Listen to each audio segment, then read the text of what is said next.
Hey everyone, this week we're putting together another Tech Talk on an enterprise level problem and solution. And this week I thought I would investigate a problem that I encounter more as a freelance designer, and that is the problem of building a website that supports supplementary sales and services as part of a greater CRM strategy. So let's take a look. So for big companies, building a website that supports CRM is easy because they can just hire a firm to do the work for them, since cost really isn't an issue for them.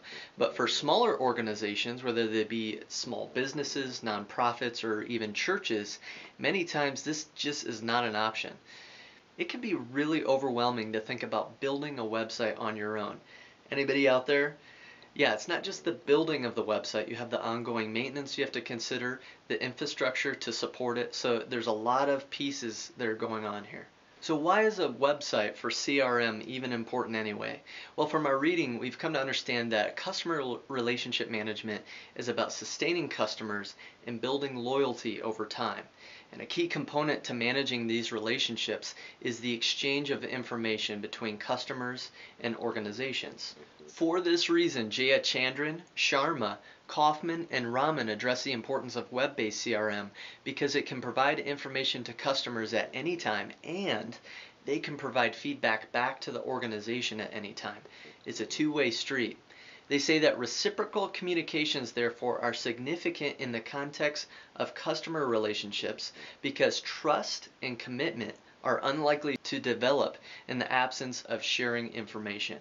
So here's the bottom line. With a website, you can provide information to your customers at any time. And over time, this creates opportunities for interaction with your customers, which builds trust and loyalty. So the problem I want to take a look at this week is this. How can a small organization with limited resources set up a web-based CRM strategy all on their own? And since this is a somewhat larger project this week, I'd also like to address what infrastructure will be needed in order to maintain and support that website over time.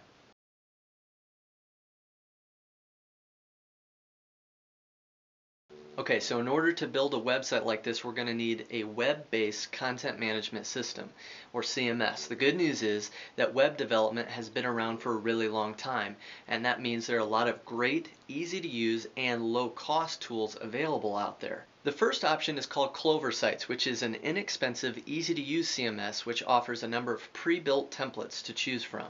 They really pride themselves on the simplicity.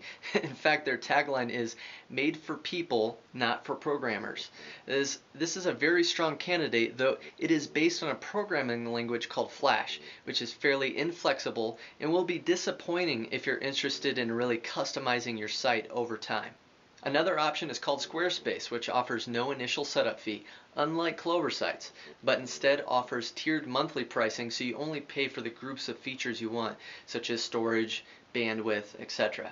Having used Squarespace before myself, the only downside I see is being kind of locked into their system. So let's say I want a feature added to my website later on, like a tag cloud or like an online marketplace where I'm going to sell products. If they don't make a plugin for that, I'm just kind of stuck. So it seems like we should be looking at a web CMS that's not only easy to use, but flexible about customization so you can grow as your organization grows. This brings me to my CMS solution, WordPress. WordPress is another template-based CMS like the two previous options. What makes it different is that it's open source, which is free to set up and has a very large developer community. For you, this means that you'll be able to build your website now very easily, and then later on integrate the custom features you want down the road. It kind of expands as your organization and customer base changes over time. Now that I've addressed the options for building and maintaining your website, let's take a look at the equipment or infrastructure you're going to need to keep it going, to make it happen. As I said before, I wanted to address website solutions for small organizations with limited resources. And for this, you're only going to need two things to build your website: a decent computer and an internet connection. Since you do all of the work in a web browser, it really doesn't matter whether you're a Mac or PC user. Just get what's comfortable for you.